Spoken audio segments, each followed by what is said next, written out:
À quelle époque aurais-tu aimé vivre ? Est-ce que tu dirais que tu es accro à ton portable ?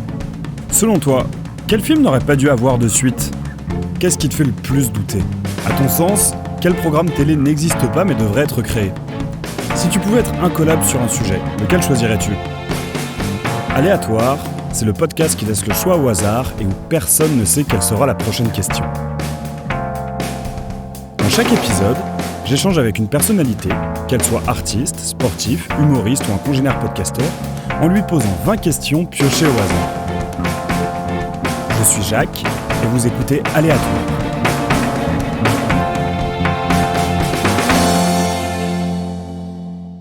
Eh bien, si on est bon, on est bon. Ouais, Parfait. carrément. Eh bien, bonjour ou bonsoir à toutes et à tous, chers auditeurs et auditrices. Je suis très content de vous retrouver pour un nouvel épisode d'Aléatoire, qui en plus de ça est le 10e épisode d'Aléatoire.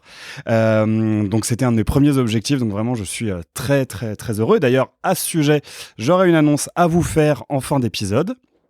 Et pour ce 10e épisode, je ne pouvais recevoir qu'une numéro 10. Hein. Je suis flattée. Bien que je pense que tous les invités d'Aléatoire peuvent être catégorisés comme des numéros 10, mais en ce qui la concerne, ça lui va particulièrement bien quand on sait l'affection qu'elle porte à un des rappeurs qui a popularisé ce terme, en tout cas.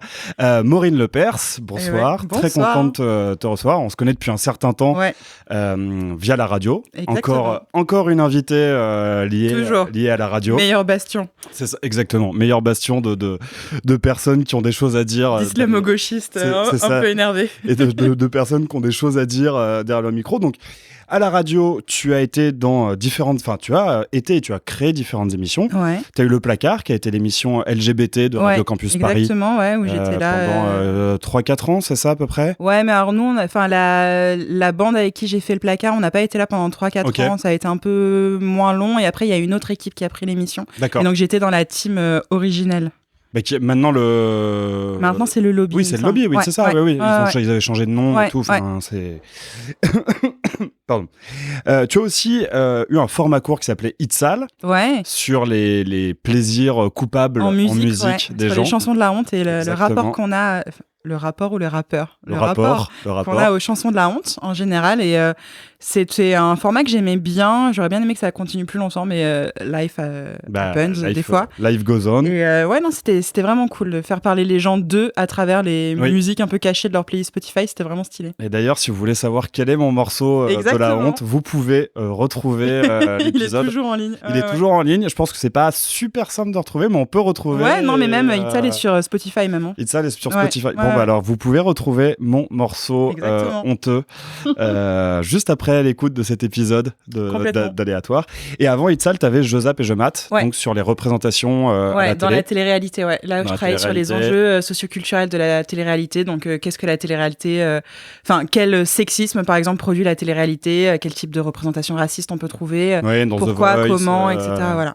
Donc, j'ai analysé plein d'émissions différentes. Ça allait de The Voice à Top Chef, en passant par des trucs beaucoup plus honteux, type Les Princes de l'amour, ce genre de trucs. Pascal le grand frère. T'as fait des clips aussi. Et j'ai fait quelques clips aussi, un clip de Gims, le clip de Caméléon, il me semble, et puis j'ai fait un clip de Big Flo et Oli sur où il disait que les violences conjugales, c'était pas grave. Voilà. Ouais, c'est ça. Elle aurait dû. Et t'avais fait aussi, je me souviens, Vianney.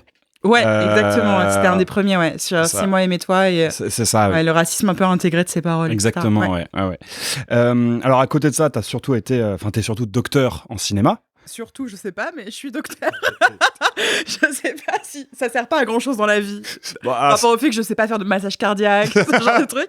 Mais oui, j'ai soutenu une thèse. T'as soutenu une thèse donc sur la représentation de Katrina dans le cinéma américain. Exactement. Donc Katrina étant un ouragan et non pas une personne. C'est ça, l'ouragan Katrina. J'ai travaillé sur cet ouragan qui a tapé la Louisiane en 2005, notamment la Nouvelle-Orléans. C'est pas 2004 ? Ah non, c'est complètement 2005. Août 2005. Oui, non, t'as raison, oui, c'est 2005. Et voilà, et donc comment on représente une catastrophe et naturelle et socio-culturelle et politique dans les films, les séries et tout et tout. Ok, très bien. C'était très cool à faire. D'ailleurs, avec tes collègues de Paris 3, où donc, tu as eu ta thèse, tu avais créé aussi Balance ton clip. Oui. Qui est un collectif qui organisait des soirées pour Mon Dieu, mais j'ai fait vraiment beaucoup de choses ces derniers temps. T'as fait plein de choses. Hein. Waouh. Le bilan, on n'a pas commencé à poser les questions. Je suis déjà en pleine introspection de mes activités. Parfait. C'est formidable. Ouais, on avait créé Balance ton clip avec des potes de la fac qui étaient ou docteurs ou thésardes à l'époque. Et on était une asso, on faisait de l'analyse de clips, un peu sur un mode d'éducation populaire où on faisait des trucs au hasard ludique, ou alors on faisait des trucs dans un bar à Châtelet. C'est ça. Et en fait, on thématisait des clips et de l'analyse en faisant parler les gens et tout. Voilà, c'était assez stylé, j'ai appris plein de choses. Vous aviez fait des striptease. Ouais, on a fait tout un truc sur les corps des femmes et dans les strip clubs. On a fait des trucs sur le rap blanc. Ouais. On a fait sur les espaces sociaux. Oui. Qu'est-ce qu'on a fait d'autre? On a fait des trucs sur le rap et la post-colonialité, probablement. Enfin, voilà, plein de choses. Je me souviens que le tout premier, qui n'était pas encore dans un bar ni à la Gaîté Lyrique, qui était dans à Paris 3, dans un amphithéâtre, c'était sur la violence des femmes. Exactement, la représentation de la violence des femmes et de la colère des femmes. Ça n'existe plus du tout, là, il n'y aura plus jamais rien avec... En fait, on s'est arrêté pour plein de raisons. Déjà parce que le confinement nous a un peu mis dedans, parce qu'on faisait des rencontres publiques dans des lieux où on buvait de l'alcool, etc. Donc, du coup, confinement a fait qu'on était privés de lieux. Okay. Et puis après, on s'est retrouvés toutes plus ou moins prises dans des activités compliquées, du type fin de thèse, grève, révolution de l'enseignement supérieur, ce genre de trucs. Okay. Ce qui fait qu'on a perdu beaucoup d'énergie à défendre des trucs ou à finir des projets, et Balance ton clip, on n'avait plus trop le temps. Ouais. Et puis, on a essayé de se relancer à un moment, mais on a pris le deuxième confinement sur la tronche, alors qu'on avait commencé à prévoir des trucs, donc ça nous a un peu déprimés. Et ensuite, on a essayé de lancer un podcast, mais pareil, on a manqué de temps, etc. Donc, on a fait 2 épisodes qui sont plutôt pas mal, compte tenu des conditions très amateurs dans lesquelles on enregistrait. Donc je pense qu'on a fait un bon boulot compte tenu des moyens qu'on avait, mais on n'a pas pu continuer, quoi. Okay. Et là maintenant, il faut qu'on se rende à l'évidence, on ne peut pas tout faire d'un coup. Donc voilà. Mais c'était une chouette aventure, en tout cas. Très bien. Et dernière chose, tu viens de lancer Blabla Broderie. Oui. Voilà. Mon Dieu, mais tu es très renseigné. Ah ben oh. J'ai vu Thierry Ardisson, il a dit faut tout connaître de son invité quand tu le vois. Alors moi comme c'est une des personnes auxquelles j'aspire ressembler. Mais bien sûr, un modèle de vie. Vraiment quelqu'un qui du coup je me souviens donc Blabla Broderie où tu vends donc des t-shirts avec des phrases cultes. Ouais, exactement. C'est avec une copine, une ancienne de Balance ton clip d'ailleurs, qu'on a lancé ça, et en fait ça faisait longtemps que j'avais envie de faire un truc un peu manuel. Et de capitaliser sur mes capacités de crafting. Ouais. Donc du coup, on a lancé ça où on fait des broderies un peu mi-politique, mi-drôle. Okay. Voilà, on n'est pas on n'est pas sur un truc de We Shall All Be féministe à 300 balles de Dior, mais un peu quand même. Parce que vous enlevez un 0 et vous avez le prix d'un t-shirt de la broderie, à peu près. Bon, écoute, je crois que le tour des présentations a été fait. On va pouvoir rentrer dans le vif du sujet et piocher la première question. Qui sera... Y a-t-il quelqu'un que tu sais imiter ? Non. Même pas. Okay. Enfin, genre, à part mon frère quand il est très énervé dans sa cuisine. Mais je pense que ça va intéresser absolument personne. C'est ça, c'est que pour le coup, c'est donc, non, vraiment, j'ai pas du tout de talent d'imitation. C'est un public très très niche. Exactement. Qui est, résumé à ma famille, quoi. Bah, c'est ça, je pense que ta famille. Donc, je ne peux pas imiter de gens, je suis vraiment désolée. Si tu réponds à toutes les questions comme ça, dans 5 minutes, dans 5 minutes, c'est terminé. Merci, bonsoir. Jusqu'à quel point aimes-tu prendre des risques ? Oh, waouh. Alors, ça dépend quel risque. Mais je suis quand même quelqu'un de plutôt aventureuse, je dirais. Mais il faut quand même pas trop pousser mémé dans les orties. D'accord. Je m'explique. Oui. Je pense qu'il y a 4 ans, j'aurais répondu à cette question comme un bélier ascendant lion que je suis, à savoir, pas de problème, je n'ai pas peur, etc. puis, la vie est arrivée, le confinement est arrivé, la fin de thèse est arrivée, l'épuisement généralisé est arrivé. Et du coup, je pense que j'ai appris maintenant à un peu moins me foutre dans la sauce gratuitement et pour le plaisir de se faire mal. Donc, probablement que j'ai grandi et que je suis un peu plus raisonnée, mais que pendant très longtemps, j'ai été vraiment très, très fonceuse et je me posais pas trop la question de où j'allais, ce que je faisais, etc. Après, je reste quand même quelqu'un d'assez... bien que je sois ce qu'on peut appeler une intellectuelle, au sens où j'aime bien réfléchir. Tu as un doctorat. Au sens où je suis docteur, ça ne sert à rien, mais je suis docteur. Malgré tout, j'ai un côté un peu agis d'abord, pose tes questions ensuite, ce qui fait que je pense que je me mets facilement en danger, mais pas en danger de mort. Tu vois, on n'est pas sur un bail de Lara Croft, etc. Tu te mets pas en danger physiquement, mais je pense que je me mets facilement en danger un peu psychologiquement. Et du coup, ce serait le type de risque que je prends. Enfin, j'ai autant physiquement, je pense que j'ai un respect de moi-même et de mon intégrité. Et que, voilà, je vais pas essayer de courir un marathon parce que je n'ai pas les capacités de courir un marathon ou de m'engager dans la guerre en Ukraine, rapport au fait que je sais pas tenir un pistolet ou ce genre de truc. Donc peut-être qu'un jour il faudra apprendre, mais peut-être. Pour l'instant, pas encore. Donc on verra. Mais intellectuellement, en tout cas, je me mets facilement un peu en danger ou psychologiquement, ce genre de truc. Voilà. Pleures-tu facilement ? Oh oui. Oh oui. Je suis une chialeuse de ouf. Mais en plus, quand j'étais gamine, pas du tout. Genre, j'avais vraiment une sorte de... j'avais une sorte de cœur de pierre et c'était un truc dont je tirais beaucoup d'orgueil. Je ne pleure pas. Genre, vraiment, je trouve ça ridicule. Les gens qui ont pleuré devant Titanic, etc. Moi, je ne pleure pas.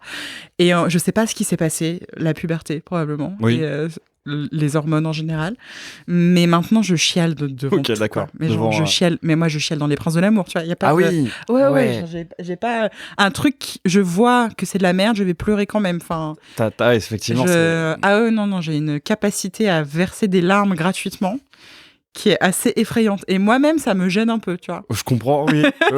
mais au moins, parce que vraiment, ces moments où tu te retrouves chez toi, seul, à boire du thé ou du chocolat chaud et à pleurer devant les reines du shopping ou ce genre de trucs, c'est des moments de solitude un peu intenses, quoi.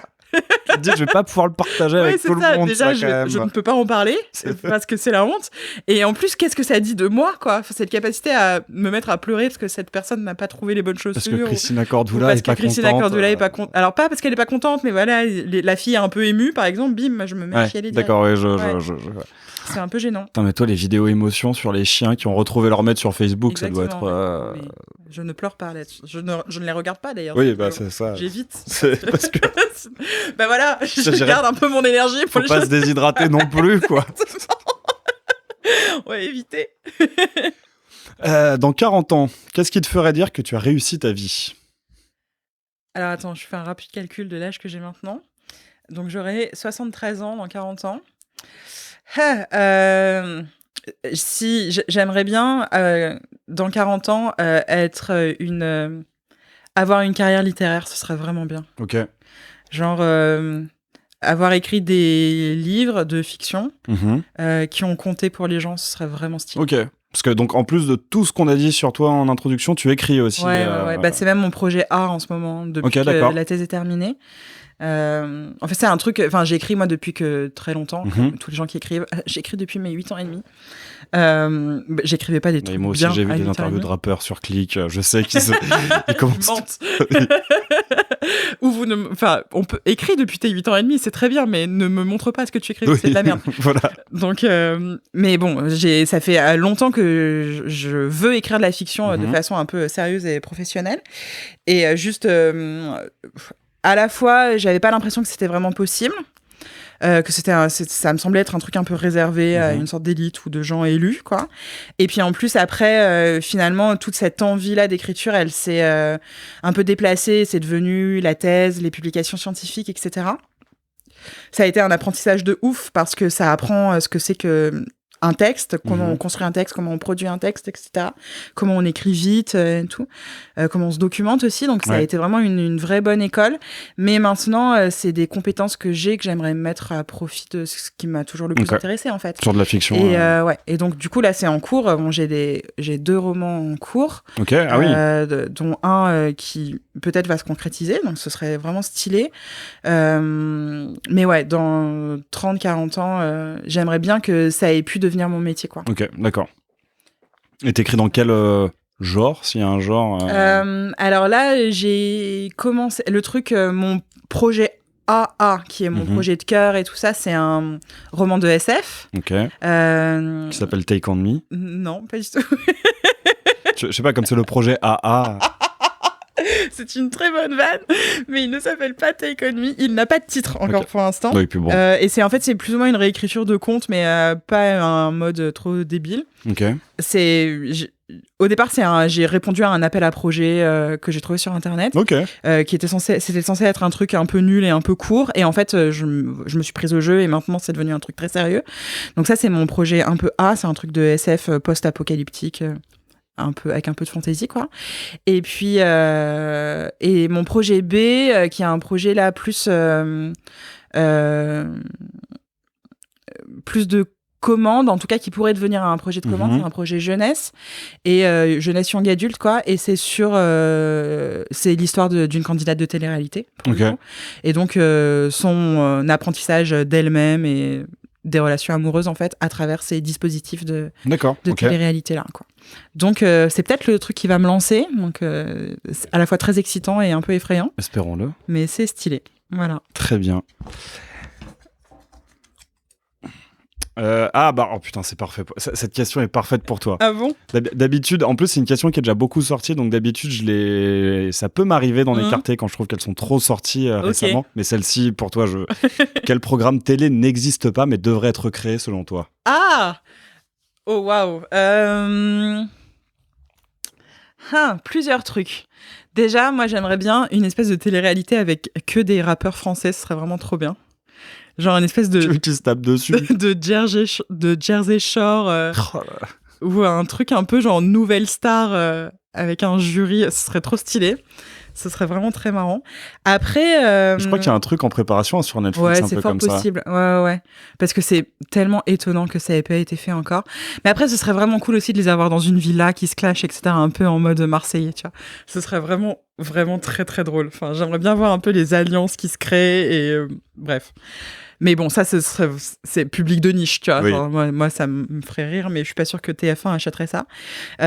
Après, en vrai, ce serait cool. C'est étonnant qu'il n'y ait pas encore eu plus de trucs sur tous les machins un peu de beurisation, etc. Donc type des téléréalités avec des livreurs Deliveroo, genre une espèce de compétition de livraison, ce genre de trucs, etc. Je suis étonnée que la télé se soit pas encore lancée là-dedans, parce que je vois bien M6 produire ça. Enfin, je veux dire, on est quand même dans une époque où il y a patron incognito, donc ce truc où des patrons se déguisent en pauvres pour aller infiltrer leurs propres entreprises, leur propre boîte, et voir si les employés travaillent bien. Enfin, je veux dire, on est à un niveau de cynisme néolibéral, voilà. Donc, je me demande à quand la compétition de livreurs Amazon, tu vois, ou à quand la compétition de livreurs Uber Eats. Ouais, mais ce qui devrait être créé, on peut être étonné que ça n'ait pas encore été créé. Alors, mais est-ce que ça devrait être créé ? Ça dépend. Devrait. Moi, je pense, pour voir un peu jusqu'où la télé est prête à aller, quoi. En vrai. Après, aussi, je suis étonnée qu'il n'y ait pas encore de trucs du genre... parce qu'on fait beaucoup d'émissions de survie. On aime bien, genre les Koh-Lanta, les Pékin Express, etc. Toutes les émissions où on est supposément en galère et tout. Je me demande quand est-ce qu'on va avoir des trucs du genre survivre en zone de guerre ou ce genre de trucs. Parce que il y a eu des émissions... genre Force Spéciale Expérience, je sais pas si t'as croisé ça. C'est des gens normaux, toi, moi, les gens de la vie en général. Et ces gens, ils décident d'aller faire l'entraînement des forces spéciales. Donc ça dure 40 jours. Et bien sûr, ils en chient. Ils sont là, c'est dur, frère. C'est les forces spéciales. Genre, c'est leur métier. Genre, ces gens, ils font une formation pour en chier et pour te défendre en cas de conflit majeur. Tu vois. L'idée, c'est de construire un tank humain. Voilà. Donc les gens, ils sont là, oui, moi j'aime bien me challenger, j'aime bien repousser mes limites, et du coup je vais faire l'entraînement des forces spéciales, alors que le seul truc de défi que j'ai fait, c'est faire un marathon, tu vois. Donc bien sûr que les gens, ils en chient. Et je me dis, pourquoi on ne pousse pas encore ce truc de la mise en danger et du simulacre militaire, genre simulant un champ de guerre, tu vois. Et je me dis que la télé perd quelque chose. On devrait y aller là-dedans. Je suis sûre que ça marcherait de ouf. Oui, je suis persuadée que ce soit une très bonne idée. Mais, non, je dis pas que c'est une bonne idée, mais je veux dire, les reines du shopping, c'était pas une bonne idée, et pourtant ça existe, tu vois. Et en tout cas, c'est des programmes qui, à mon avis, seraient vendeurs. Genre, vraiment, j'ai des idées. TF1, M6. Appelez-moi, je peux vous pitcher plein de trucs. Après, je fais comme si j'étais choqué, mais en fait, j'ai déjà répondu du coup à cette question, vu qu'elle est sortie assez souvent. Moi, mon idée d'émission, c'est de foutre des gens sur des vieux bateaux, des vieux voiliers, dire il y a un trésor. Et de faire une émission une télé-réalité pirate, où les gens ont le droit de se saboter, de couler le bateau du voisin, ce qui en fait serait pas beaucoup plus safe, beaucoup plus c'est-à-dire sécurisé que le message politique que ça envoie, c'est ça serait pas beaucoup mieux que mais j'aime bien aussi. Ouais. Que la on pourrait zone faire de des guerre. Émissions de diffamation aussi, genre des émissions où est-ce que tu... Ça s'appelle pas Touche pas à mon poste, ça? Ah bah non, parce que Touche pas à mon poste, c'est un truc de débat. Mais là, de débat avec 25 000 guillemets.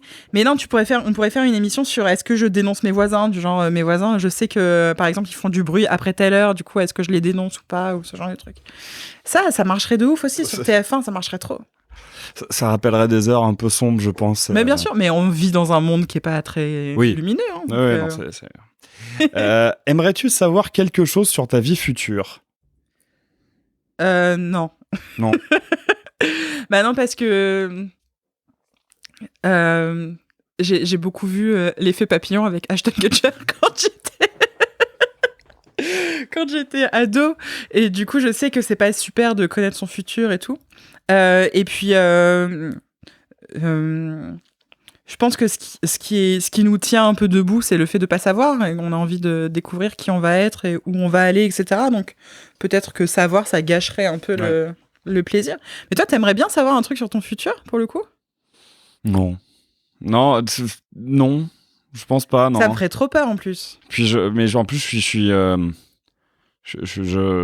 j'arrive même pas à me projeter plus loin que dans 3 mois. Oui, déjà, on va aller au bout de ses droits au chômage, après on verra. Ça, dans ma vie de tous les jours, je me projette pas plus loin que dans 3 mois, donc... Moi, j'essaye de me projeter, mais en fait, l'expérience apprend aussi que, en général, ce qu'on prévoit marche pas tellement. Du coup... Et puis, je trouve qu'on change beaucoup. Enfin, là, je vois, en 5 ans, un peu plus maintenant, 5-6 ans, quoi, j'ai tellement changé, même déjà intimement, etc. Bien sûr, on grandit, mais politiquement, etc. Je suis plus du tout la même personne. Et du coup, je pense que si j'avais su il y a 5-6 ans la personne que j'allais devenir, ça m'aurait un peu effrayée, et probablement que ça m'aurait empêché de devenir cette personne énervée. Il y a ça aussi dans cette question, c'est à quel point en fait t'as ensuite une marge de manœuvre pour aller dans cette direction ou l'éviter. Et je pense que le fait de pas du tout savoir et d'être restée très étrangère très longtemps, plein d'enjeux qui me tiennent à cœur maintenant, d'enjeux de genre, d'égalité raciale, etc. Je pense que si j'avais su ça, probablement que ça m'aurait un peu freinée, parce que il y a 5-6 ans, c'était des questions que je considérais comme étant pas très importantes, ce qui me semble absurde maintenant. Mais donc j'aurais rejeté en bloc, j'aurais eu l'impression de devenir d'être devenue une espèce de caricature de choses que je conspuais à l'époque. D'accord. Et je suis devenue. Les gens changent. Les gens changent, exactement. Donc du coup, j'ai pas tellement envie de savoir si dans 5-6 ans je voterai Zemmour, tu vois, par exemple. Non, c'est peu probable, mais on sait pas de quoi l'avenir est fait. Donc, on n'est pas à l'abri, on n'est pas à l'abri. On a déjà vu des gens du Social Justice Warrior Game virer leur cutie et devenir des gens du Fav Game. Donc, est-ce que j'aurais envie de savoir si je me suis mariée et j'habite en zone 8000 avec... En zone 8000 ouais, tu sais, les zones de Paris, 8000. Enfin, moi, les zones 8000, c'est au-delà du RER. Parce que je suis vraiment une parisienne très centralisée. Je suis désolée. Enfin, vraiment, je lutte contre moi-même. Mais voilà. Et une de mes grandes angoisses, c'est d'habiter dans un pavillon qu'on trouve dans Maison à vendre, tu vois, ce genre de truc. Ouais, je vois très bien, ouais. Et donc, je me dis peut-être que dans 5 ans, 6 ans, ce sera ma vie et j'ai pas envie de savoir. Non, mais après, je pense que quand ce genre de choses, quand c'est tes angoisses, ça peut difficilement t'arriver, en fait. Ouais, et puis j'ai tout un bastion d'amis qui m'ont dit qu'on te laissera pas partir. C'est ça, ouais. En zone 8000, marié à un mec un peu bedonnant, nul, avec des enfants qui travaillent pas à l'école. Et un labrador qui sent le chien mouillé. Évidemment. Faut pas refaire la... Ah bah tiens, tu te réveilles après 100 ans de cryogénie. Quelle est la première question que tu poses ? Est-ce que Booba a été cryogénisé aussi ? Oh, c'est pas possible. Est-ce qu'on est dans un monde post-Booba ou pas ? C'est le premier truc que je veux savoir.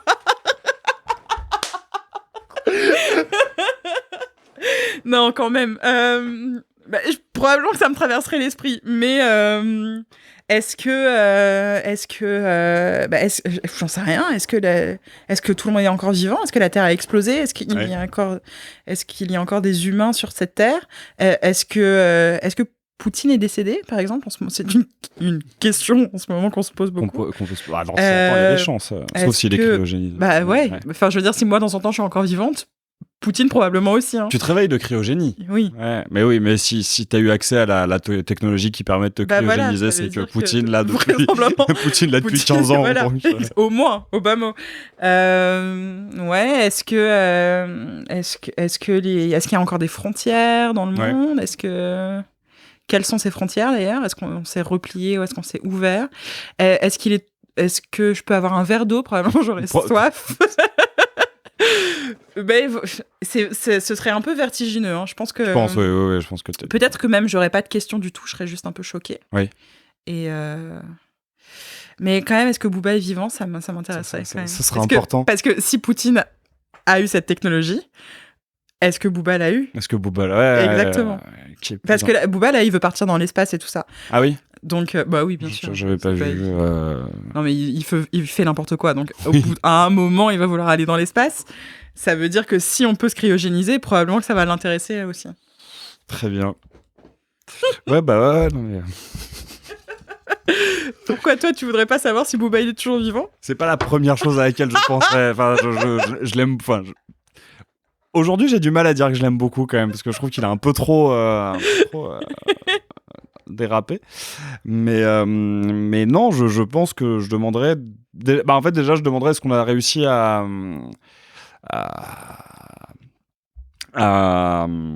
ralentir la catastrophe climatique. Ok. Je pense que je demanderais est-ce qu'on a continué à merder ou est-ce que là, il y a un truc qui est à peu près stable, en fait. Ok.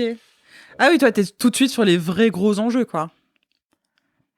Après, je pense que le verre d'eau, c'est aussi une bonne réponse. Hein. J'ai moyen. Ou alors, est-ce qu'on a toujours le droit de consommer de l'alcool ? Ok. Peut-être que je demanderais ça aussi. Est-ce que je peux prendre une bière ou il y a quoi comme drogue aujourd'hui ? C'est ça, ouais. À quoi on se shoot, en fait Sachant que normalement, une société idéale n'a pas besoin de genre de... N'a pas besoin de drogue ? Bah, si elle est idéale... Bah, on se drogue pas forcément pour se sentir mieux. Non ? Déjà, j'ai peu d'expérience en drogue en général, donc vraiment, je parle d'un point de vue...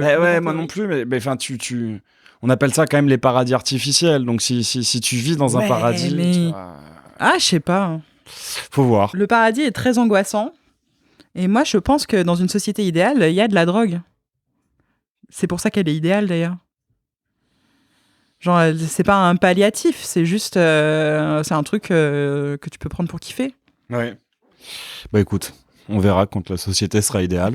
Donc, on a un peu de drogue. Quand on sera réveillé. C'est ça.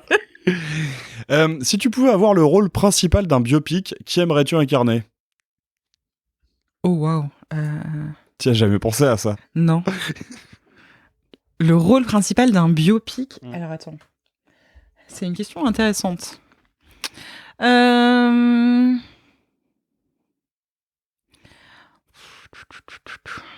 J'en sais rien du tout. De façon internationale, ça peut être tout le monde. Oui. peut-être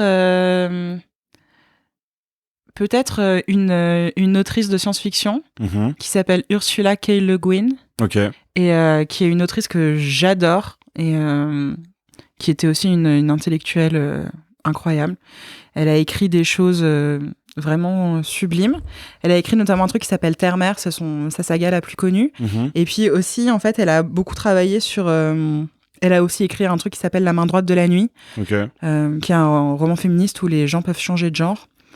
Et elle a écrit aussi des trucs de théorie littéraire qui sont vraiment hyper foisonnants et intéressants. Et moi, c'est des textes qui ont beaucoup compté pour moi quand je les ai découverts. Donc, je pense qu'on se ressemble pas du tout physiquement. Donc, ça ne marcherait pas. Mais en tout cas, s'il y a un cerveau dans lequel j'aimerais me fondre, je pense que ce serait le sien. Ouais. Celui-ci.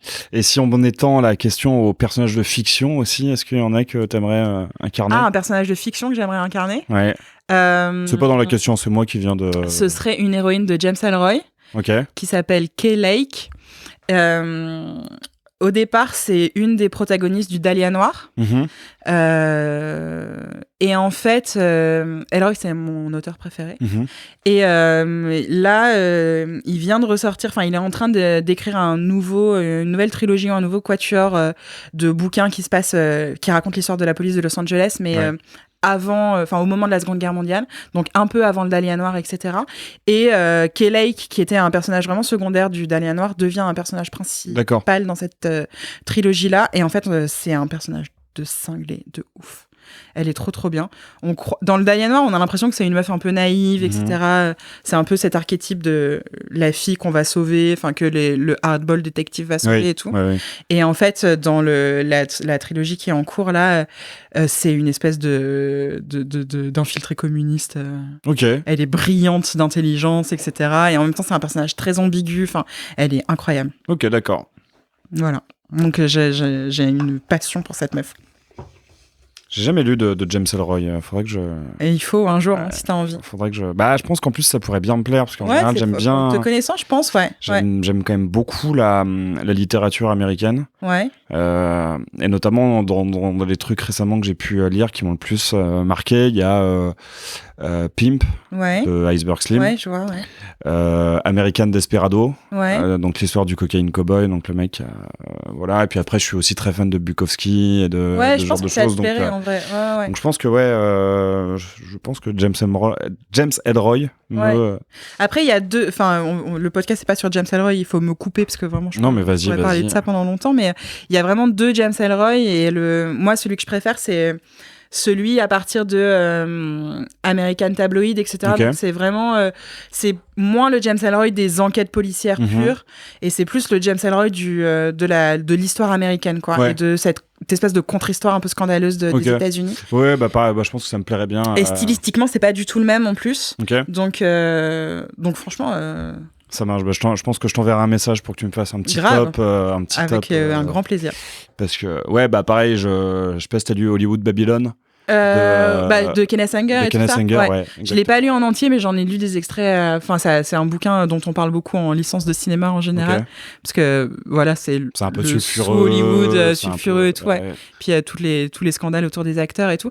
Mais justement chez Ellroy, il y a beaucoup ça. Mais dans les premiers en fait, dans ceux d'avant. Dans le Dahlia Noir, pas tellement Lune sanglante, mais dans White Jazz, etc. Il y a beaucoup ça. Ça te plairait, je pense. Je vais un peu diguer. As-tu l'impression d'avoir une carapace ? Oui. Mais moi, j'ai pas une carapace, j'ai une armure en fer forgé. Il y a 15 couches. Il y a 15 couches. C'est un truc sur lequel je travaille, mais la carapace est intacte, le cœur est accidenté, nous dirait Booba. Oui, je suis un fourgon blindé, je pense. Pourquoi, je sais pas trop, mais pendant très longtemps, c'est un truc dont j'avais pas tellement conscience. Enfin, en fait, j'avais l'impression que y avait pas de problème. J'étais une espèce de rock très solide, etc. Et d'ailleurs, c'était quelque chose que mes proches et mes amis IE en général disaient beaucoup de moi. Que voilà, j'étais très fiable, très solide, un peu inébranlable dans la marée, etc. Donc, moi, c'était plutôt quelque chose dont j'étais convaincue. Et en fait, ça fait aussi que les moments de crise sont des moments très violents, en général, parce que, bah voilà, quand je m'effondre, quoi. Comme plein de gens, je pense. Et puis là, récemment, je me suis trouvée un peu poussée dans mes retranchements psychologiques. Et ça a été vachement difficile pour moi de me rendre compte, de l'accepter et de demander de l'aide aussi. Et je me suis un peu fritée avec des amis proches aussi. Parce que, en fait, elles tendaient des mains que je voyais pas. Et quand on me disait que j'allais pas bien, qu'on essayait de me le faire comprendre, je repoussais très fort.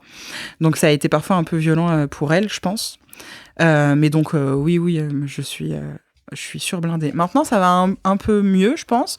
Je commence à accepter que demander de l'aide ou qu'on puisse prendre soin de moi ou avoir envie de prendre soin de moi n'est pas une faiblesse. Mais c'est long, encore. C'est très, très long. Et j'en parlais avec une amie que nous avons en commun, du coup, avec Camille, il n'y a pas très longtemps, où elle me parlait de quelqu'un qui prend très soin d'elle en ce moment. Et donc elle me parlait de la personne et tout. Et je disais, je sais pas comment tu fais, moi ça m'angoisserait, quoi. Et elle m'a dit, qu'est-ce qui t'angoisserait, le soin, enfin genre l'attention. Le fait que quelqu'un prenne soin. Elle m'a dit, meuf, il y a un truc à travailler là. Parce que vraiment, et en le disant, en l'écrivant, j'étais là. Oh waouh, ah ouais, d'accord, t'es à ce point défiante, quoi. Effectivement, ouais. Quel est le pire surnom que l'on t'ait donné ? Bah, je pense Momo, hein. Vraiment, c'est... Momo, ok. Parce que, bon, ça avait vraiment un côté... Enfin, à la fois, je comprends pourquoi ça vient aux gens. C'est dans mon prénom, rapide, etc. C'est rapide, c'est efficace. C'est un pseudo enfin pas un pseudo mais un surnom que tout le monde a pu avoir, enfin tous les gens dont le prénom commence par un mot, et en même temps je pense que c'était moins le surnom en lui-même que les gens qui m'appelaient comme ça, qui étaient mes cousins, etc. Et j'aimais pas tellement qu'ils m'appellent Momo et pas Maury et pas par mon prénom. D'autant que j'ai grandi dans une famille où il y avait beaucoup de cousins et peu, voire pas de cousine. Donc j'étais un peu la seule meuf. Et voilà, ça m'a un peu saoulée. Toi, c'était quoi le pire surnom ? Alors, je m'appelle Jacques. Ouais. Et je suis allé en primaire et au collège peu de temps après la sortie du film Les Visiteurs. Ouais, ok. Ah oui, donc Jacouille, etc. Ah oui. Ah, quelle horreur. Ouais. Okay. Je me suis mangé du Jacouille et du Jacouille le croquant et du Jacques Chirac. Mais Jacouille le croquant, ça va parce que c'était Gaspard Ulliel, paix à son âme. Mais oui. Du Jacques Chirac aussi. Globalement, tous les trucs qui tournaient autour de Jacques Chirac, Jackie Chan, tout ça. Donc ça m'a un peu. Et ce qui fait que maintenant, Jacouille, c'est vraiment un truc que je ne supporte pas. Ouais, tu m'étonnes. Mais même mes amis proches, en fait, n'ont pas le droit. Ouais, c'est je crois que j'ai une ou deux amies, j'ai une amie qui a un passe-droit parce que j'ai capitulé. J'ai bien compris que elle le faisait pas. Enfin, chez elle, c'était affectueux et que elle m'écouterait jamais quand je lui dirais non mais vraiment ça m'emmerde, donc je lui dis vas-y, toi je te le laisse, toi t'as ton passe-droit. Mais sinon, même mes meilleurs potes qui m'appellent Jacouille, ça me fait pas rire. Ouais, et pourtant j'adore Les Visiteurs. À côté de ça m'a pas traumatisé sur le film. Sur le film, c'est que non mais je vois ce que tu veux dire. C'est un film que je regarde encore assez régulièrement avec des potes et on se marre. Enfin, chaque fois, je trouve ça vraiment très, très drôle. Mais par contre, on m'appelle pas Jacouille. Oui, c'est pas moi, quoi. C'est pas moi. Ne me confondez pas avec cette personne. Ouais. Je comprends. Mais paradoxalement, tu vois, je disais Momo, c'est un surnom que j'aimais pas, mais en t'entendant parler, il y avait des amis très proches de mes parents, dont quand j'étais gamine, on est toujours très proches d'ailleurs, qui ont vraiment été des gens importants dans mon enfance, etc. Et elle m'appelait comme ça, Momo, les deux. Et c'était pas pareil quand c'était elle. Mais oui, mais ça change aussi quand c'est une personne. Puis probablement parce qu'elles y mettaient pas exactement la même intention. Ou, c'est ça, que ça renvoyait pas aux mêmes choses. Donc ça je comprends ça, Alors c'est marrant, je viens de parler des Visiteurs. Donc quel est le film qui te fait le plus rire ? Le film qui me fait le plus rire, je pense que c'est un film de Toledano Nakash qui s'appelle Tellement proche. Ok. Donc c'est un film de ce duo de réalisateurs avant Intouchable, donc il est un peu moins connu. Et en fait, c'est un film qui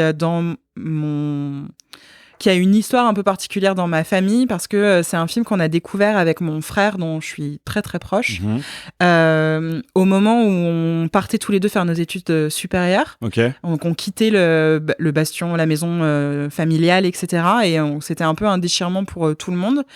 Et on a découvert le film à ce moment-là et c'est un film sur une famille c'est un truc classique, une famille qui s'aime, qui se déteste, etc. Et le film est truffé de répliques qui sont devenues un peu par hasard cultes chez nous. Et avec Valentin, donc mon frère, on connaît ça par cœur. Et encore aujourd'hui, on peut passer des journées entières, je pense, à communiquer qu'en réplique de ce film. Ouais. Okay. Donc c'est vraiment un film, c'est un film que j'adore. Quoi. T'as dit qu'il s'appelait comment déjà ? Tellement proche. Tellement proche. C'est sorti avant ou après Tout ce qui brille ? C'est sorti avant. Ok, parce que je crois que Tout ce qui brille est aussi sorti avant Intouchable. Si c'est possible, ouais. Il me semble, ouais. C'est possible, mais c'est pas les mêmes réals. Hein. Tout ce qui brille, c'est un film de Géraldine Nakache. Et Toledano Nakache, c'est Olivier, il s'appelle Nakache, c'est son frère. Il n'y a pas... Ouais. Non, c'est pas les mêmes. Je croyais que Tout ce qui brille, c'était... C'est la famille Nakache, mais c'est pas le même Nakache. Bon, là, je pense que... Quel titre de chanson résumerait ta vie ? Oula, T'as l'air de savoir quel type de chanson réelle. Non, je sais de quel artiste. Pas forcément. Ouais, c'est vrai. C'est vrai que ça peut aussi venir d'un morceau composé par Josh Homme. Ça aurait pu. C'est une super question. Attends, vas-y, je réfléchis.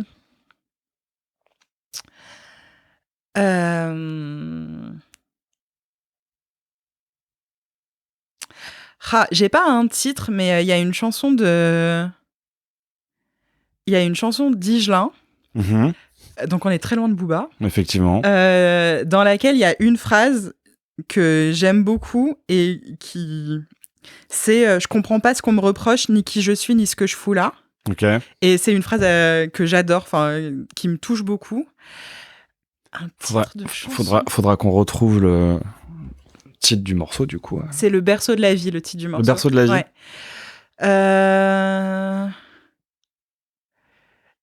Récemment, il y a une chanson de Clara Luciani aussi que j'aime beaucoup qui s'appelle Je sais pas plaire et que j'avais un peu pris dans la tronche aussi. Mais tout ça n'est pas très rigolo. Toutes les réponses n'ont pas à être rigolotes. Hein. Ouais, mais j'aime pas que ce soit que des trucs comme ça, un peu prise de tête et tout. Parce que bref. Vas-y, je continue à réfléchir. Et toi, tu sais quelle chanson résumerait quel titre de chanson alors, c'est pareil. Est-ce que je pars dans l'armoyant ou est-ce que je pars ou est-ce que je pars dans le rigolo et c'est pareil, en fait, je m'identifie plus à des paroles qu'à un titre. Qui a un titre de chanson. Donc c'est un peu c'est un peu pareil Ah si. Vas-y. Je crois que ce serait un truc des Last Shadow Puppets. OK. Et c'est My mistakes were made for you. Oui.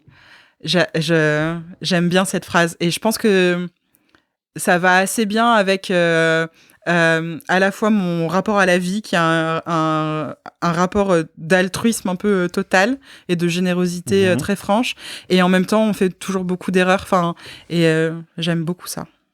Je vois. Et du coup ouais, allez, je vais dire First Day of My Life de Bright Eyes. Ok. Conor Oberst, qui est une superbe chanson avec une touche un peu. Ça fait longtemps que j'ai pas écouté cette chanson. Ouais, avec une touche un peu mélancolique et en même temps très très lumineuse et très. Je suis.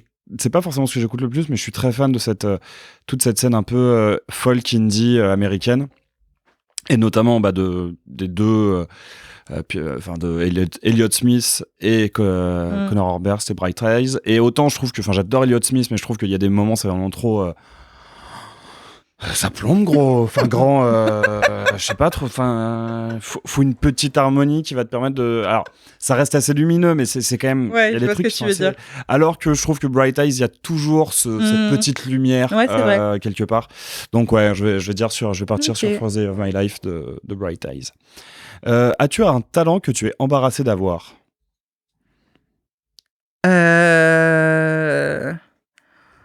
Ben, je crois pas. Sinon, c'est pas un talent. Define talent. Genre, un talent, c'est quelque chose que tu fais bien, mais que je ne suis pas tellement fière de bien faire. Oui, enfin, tu.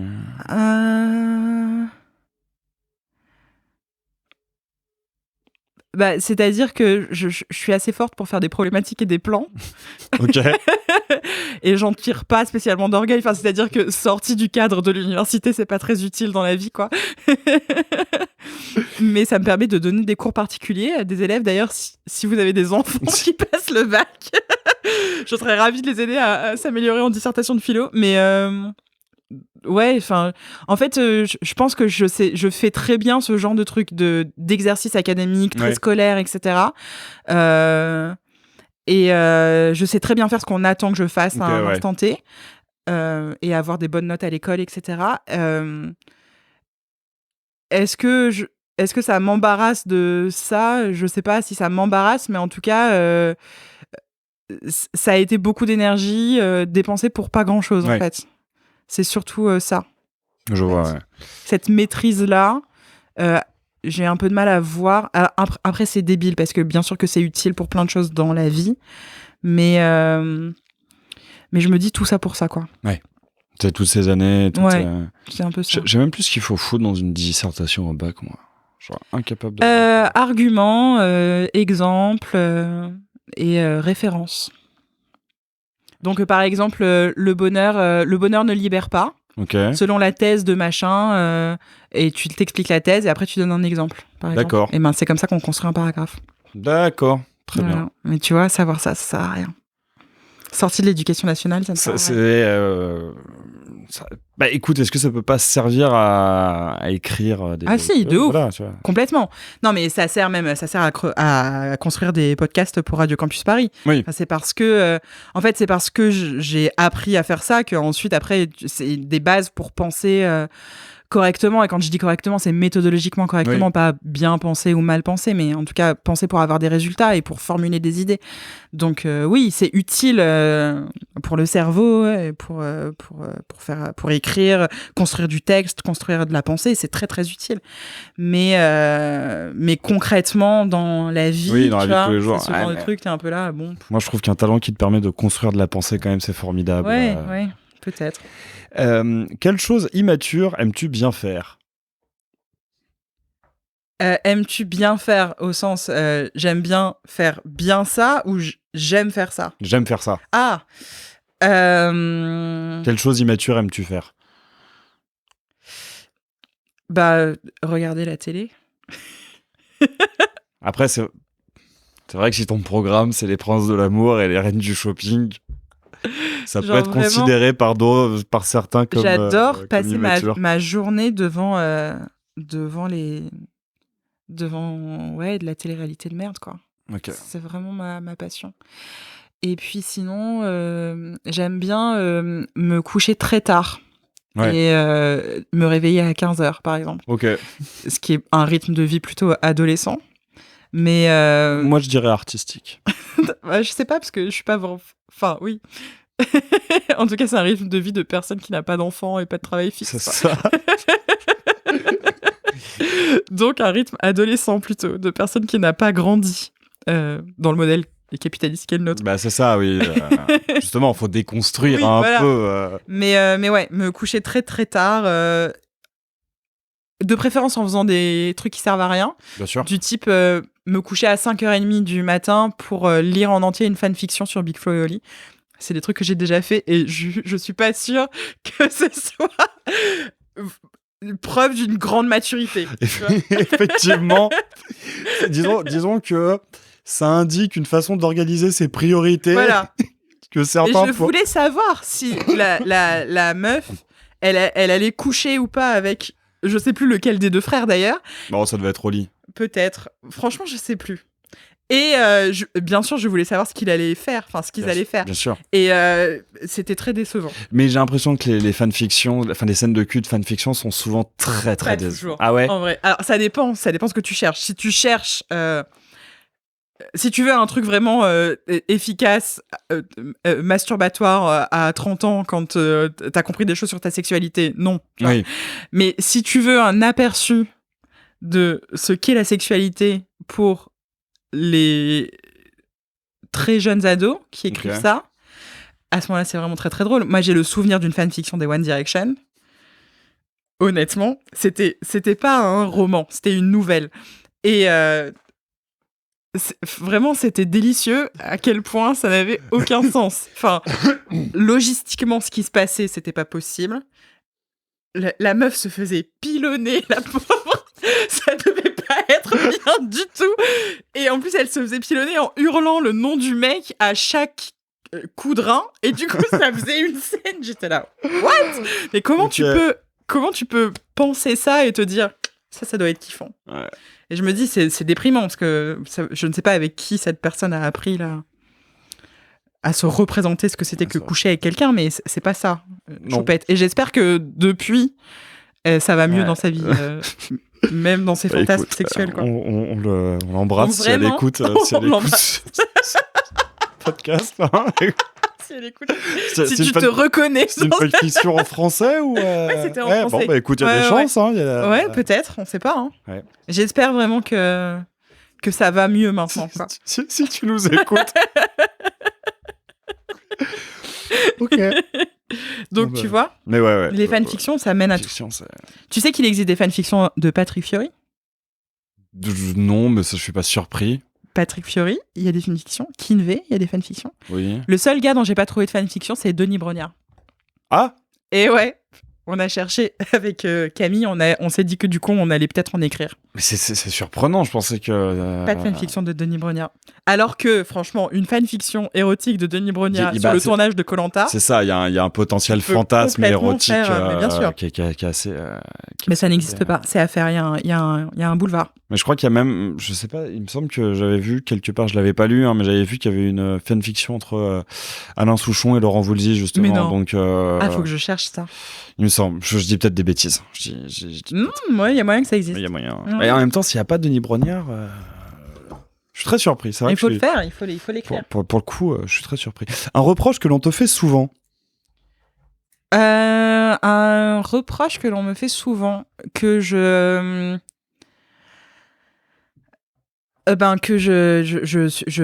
suis fermée à ce qu'on disait tout à l'heure sur l'armure, etc. C'est un truc qu'on me dit assez souvent, genre on peut pas t'atteindre, quoi.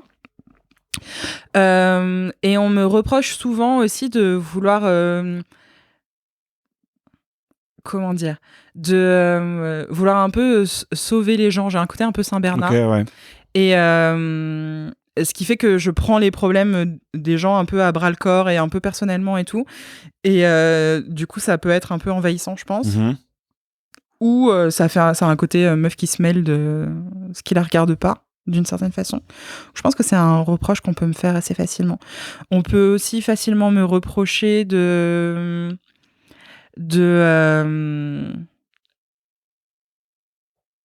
comment formuler ça ? De surjouer un peu. Ok. Genre de me planquer facilement derrière mes références, ma culture, ou ce genre de trucs. Alors même que je déteste les gens qui font ça, mais je pense que je fais facilement ça quand je me sens en situation de fragilité. Donc voilà, je pense qu'on peut me reprocher ça. Et d'être un peu trop familière parfois, selon les milieux... institutionnel ou universitaire. Et dans ce qui a été longtemps mon milieu professionnel, en fait, et qui l'est toujours dans une certaine mesure, c'est vraiment un milieu très très codifié, etc. Oui. Et moi, j'ai un peu de mal avec ça. Enfin, je trouve que c'est un peu ridicule. Mais je pense que des fois, c'est un peu mal pris, quoi. Oui. Donc, voilà. Et toi, on te reproche quoi ? D'être bordélique. D'être bordélique. Ouais. Mais là, je dirais que je me suis un peu amélioré, peut-être, je sais pas.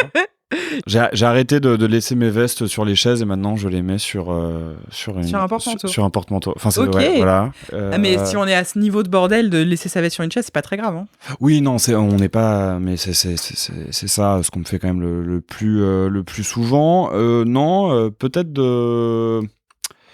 d'être un peu trop. Un peu pareil que toi, mais sur différents points, le côté jouer un rôle. Ouais. Je peux parfois être surjouer l'exubérance, en fait. Okay. Et surjouer le fait d'être en confiance, d'être bien, ce qui en général veut dire que je ne le suis pas du tout. Bien sûr, évidemment. Classique, ouais. Donc ouais, je pense que c'est des choses qu'on me reproche. Ouais, globalement, c'est ça les choses qu'on m'a le plus, qu'on me reproche le plus. D'accord. Mais j'ai pas l'impression d'avoir j'ai jamais l'impression d'avoir d'énormes me reproches. Enfin, d'être quelqu'un à qui on reproche. Normalement, pareil, parfois on trouve que je ne suis pas assez dans la discussion lorsqu'il s'agit de questions sur le féminisme, sur les luttes antiracistes et tout, et d'être tout de suite beaucoup trop vindicatif. Ouais. Mais parce que c'est vrai aussi que dans ma façon de parler, je peux très vite m'énerver en fait. D'accord. Tu t'énerves facilement. Ouais, à l'oral. Ok. Je suis quelqu'un qui est absolument pas violent physiquement. Je me suis quasiment jamais battu de ma vie, mais à l'oral, j'ai peu de self-control. Ok. Donc je pense pas très patient. Ouais, c'est ça. Okay. Donc je pense que et ça c'est quelque chose qu'on me reproche facilement. Ouais. Si tu pouvais rajouter une matière enseignée à l'école, laquelle serait-ce ? Putain, mais où je vais, partout où je vais, on me parle de l'école à un moment. Si tu veux, on peut enlever cette question. Non, pas de problème. C'est un constat que je fais qui est assez drôle. Quelle matière je rajouterais à l'école ? Probablement. Je sais pas si je rajouterais un truc parce qu'en vrai, il y a déjà beaucoup trop de choses. En revanche, mettons que tu peux enlever des heures de PS ou de mathématiques. En tout cas, je pense que j'essaierai de changer la façon dont on enseigne la littérature. Ok. Et l'histoire aussi, je pense. Histoire, géographie, en fait, la façon dont on envisage un peu toutes les humanités. Ouais. J'essaierai de redonner aux gosses pas l'envie ou l'amour de lire, mais en tout cas de leur montrer en quoi c'est utile et en quoi ça peut changer des choses chez eux, en fait. Parce que je pense qu'on a une façon d'enseigner ça, et en plus, je dis ça vraiment sans aucun reproche pour tous les profs. C'est pas la faute des profs, c'est la faute des gens bien sûr. Et de ceux qui sont venus avant lui. Et de tous ceux qui sont venus avant lui. J'aime pas tellement le beluga le beluga de l'éducation nationale, mais... Oui, non, il y a quelques fossoyeurs qui sont passés avant lui. C'est ça, exactement. On a vraiment... Il y a cet apprentissage de la littérature en général, qui est un apprentissage du panthéon littéraire, en fait, et pas tellement de ce que fait la littérature au corps, à l'esprit et tout. Et on apprend aussi... c'est complètement déconnecté, en fait, cet apprentissage, déconnecté de qui sont les gens, de leurs problématiques, de ce qui intéresse les ados à différentes périodes de leur vie, et même plus tard, les adultes que j'ai en cours à la fac, etc. Ils ne comprennent pas l'intérêt qu'il peut y avoir à lire. Et je pense que c'est parce qu'on a fait de la littérature et de la lecture en général quelque chose de beaucoup trop élitiste, alors que ça devrait... il faut descendre d'un étage, quoi. Bien sûr. Et se mettre à hauteur de ce que veulent les gens. Ça reste le meilleur outil qui soit pour développer son esprit critique. Alors le meilleur, je sais pas, mais en tout cas, un vrai outil, quoi. Et surtout, ça apprend à se projeter ailleurs, quoi. Oui, c'est ça. Et à se projeter aussi dans la peau d'autres personnes. Et ça apprend l'altruisme, ça apprend la tolérance, ça apprend l'ouverture. Je déteste ce mot, mais ça apprend l'ouverture, ça apprend ça apprend qu'on n'est pas seul sur Terre, en fait, et qu'il y a d'autres individualités que les nôtres, et c'est important, je pense. C'est comme ça qu'on commence à penser, à mon avis. Bah oui, totalement, je sais.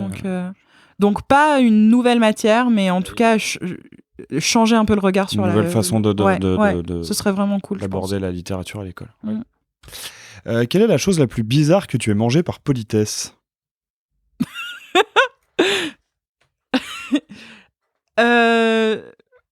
J'en sais rien du tout. La chose la plus bizarre que j'ai mangée par politesse. Toi, c'est quoi la chose la plus bizarre que tu as mangée par politesse? Ah putain, je sais pas si je peux le dire ici. Oh, je pensais pas que ce serait gênant. C'était un plat à base de choux, de pruneaux et de lard.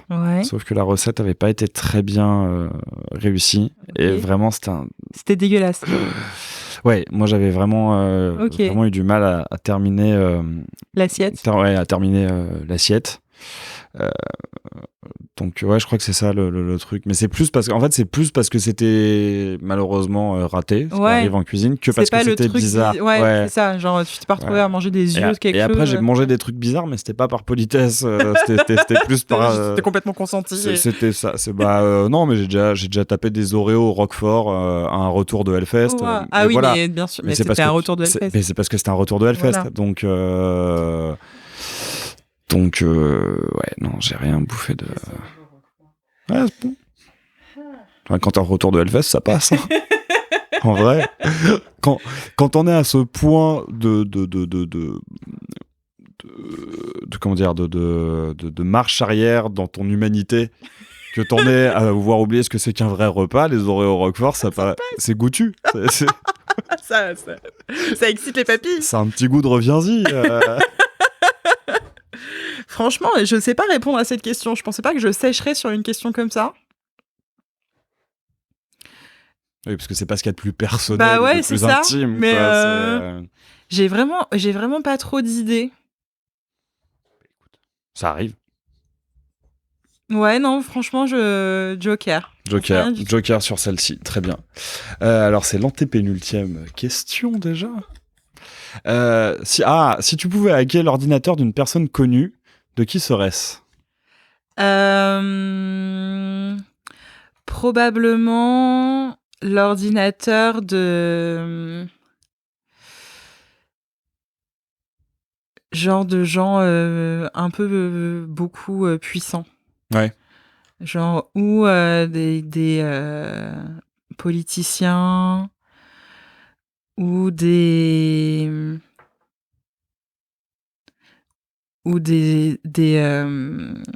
industriels ou des trucs comme ça. J'aimerais bien savoir. Jeff Bezos. Ouais.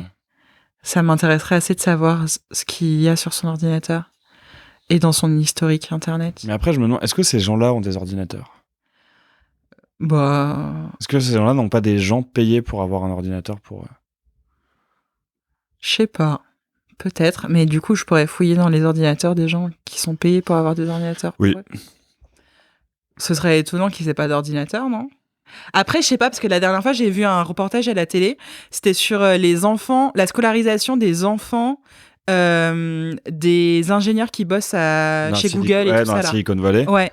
Et en fait, ils sont tous dans des écoles où il n'y a pas d'écran, il n'y a pas de trucs comme ça. C'est un délire total. Il n'y en a pas un qui approche d'une tablette. Ouais, vraiment. Et genre, ils font des trucs, ils jouent à 1, 2, 3 soleils pour apprendre à lire, etc. C'est Montessori niveau plus. Ouais. C'était vachement intéressant. Ils mettaient ça en rapport avec les écoles publiques, notamment aux États-Unis, où genre maintenant tout passe par les écrans, etc. Et il y avait des psys qui parlaient du désastre que ça peut être cognitivement, en fait. Et même, je vois là...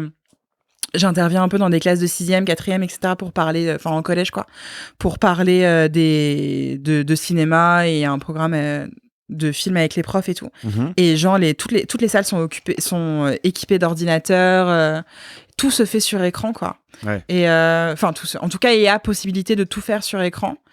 Ils ont même des stylos, tu sais, genre des espèces de Velleda numériques là.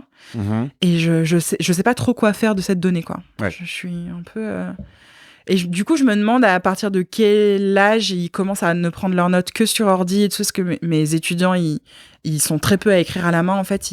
Tous, ce que je comprends, enfin, je veux dire, ça va tellement vite et il y a tellement de trucs. Moi, la première, on tape plus vite qu'on écrit à la main, donc... moi, c'est sans commune mesure. Moi, j'écris plus vite. T'écris plus vite, ouais. Mais déjà, moi, toutes mes études, je les ai faites au cahier. Ouais. Mais déjà, j'étais un des derniers à pas avoir d'ordinateur en cours. Et ça fait déjà, sauf ton respect, quelques années, tu vois. C'est ça, oui. Ça fait déjà 4-5 ans que j'ai fini mes études. Donc, moi, j'ai commencé à tout taper à l'ordinateur, je pense, quand j'étais en master. Ouais. Et il y avait encore des trucs, j'ai encore des notes écrites de master et tout comme ça. Quand j'étais en thèse, je prenais pas et que j'allais à des colloques ou des trucs comme ça, je prenais pas mes notes sur ordi. Je prenais mes notes sur papier. Mais qu'en licence, j'avais déjà un ordi portable, il y avait déjà des trucs que je tapais. Ouais. Ça dépendait des cours, en fait. Mais là, je vois, moi, je fais cours à un mur d'ordi, quasiment. Ouais. Donc, et si c'est pas l'ordi, c'est le portable, de toute façon. Il y en a qui tapent le cours sur leur portable. Alors, ça arrive que j'ai des étudiants qui prennent leur cours sur le téléphone, ce qui est assez déstabilisant, parce que tu sais pas trop si... Mais bon, quand ils tapent sur leur ordinateur, tu sais pas non plus ce qu'ils tapent. Oui. Moi, je me balade beaucoup dans les rangs, donc en vrai, j'ai un œil quand même, je vois s'ils sont sur WhatsApp ou s'ils sont sur mon cours. Et je les laisse faire, ils sont adultes, ils se démerdent. Je suis pas leur mère. Mais bon, l'attention est quand même vraiment diffractée, quoi. C'est un mal, c'est un bien, je sais pas, mais en tout cas, c'est un fait. Quand t'es adulte, tu choisis de faire ça très bien. Quand t'es un enfant ou un ado, ça pose d'autres questions. C'est ça. Et je trouve que le fait que les gens qui sont le plus haut placés en bossant sur ce genre de choses disent non, mais nous, ils approchent pas un écran, tu te demandes jusqu'à quel point, en fait, ils cachent pas des enquêtes et ils ont pas caché parce qu'ils ont les moyens ils ont les moyens. Dit comme ça, on dirait qu'ils ont les moyens d'envoyer des serial killers, des tueurs à gages mais ils ont les moyens de payer des gens pour pas sortir des informations. Ils sont probablement au courant des effets néfastes cognitivement que ça peut avoir, en fait. En tout cas, ils sont assez près de ces enjeux-là, concrètement, pour en évaluer les conséquences mieux que nous, quoi. Et du coup, ça pose vraiment question, quoi, sur l'impact que ça peut avoir. Je sais plus du tout quelle était la question. C'est exactement. J'allais te poser. Tu te souviens de la question de base? C'était tu peux hacker l'ordinateur d'une personne célèbre. Oui. C'est pour ça qu'on parlait d'ordi. Ouais. D'accord, donc plutôt un gros industriel ou un politicien. Ça m'intéresserait assez, même de savoir quel porno il regarde, tu vois. Ouais. Leur histoire. Moi, je suis pas sûr. Je me réveille pas le matin en me disant quel porno regarde Jeff Bezos. Ouais, mais je pense que ça m'intéresserait de savoir. Je pense que ces gens-là ont des. En fait, je pense que c'est un niveau de. C'est des gens qui arrivent à un tel niveau de déconnexion de l'humanité que ça doit être très bizarre, en fait. Je sais pas, parce que effectivement t'es complètement déconnecté et genre t'es une telle incarnation du patriarcat capitaliste, etc., que tu as l'impression que tout peut être chose sexuelle dans tout contexte et donc tu vas très très loin, ou alors t'as les fantasmes de tout le monde, quoi. Et j'aimerais bien savoir ça. Ok. Et c'est hyper bizarre de dire ça, je m'en rends compte, mais écoute, voilà. Quelle est la fois où tu as eu le plus de chance dans ta vie?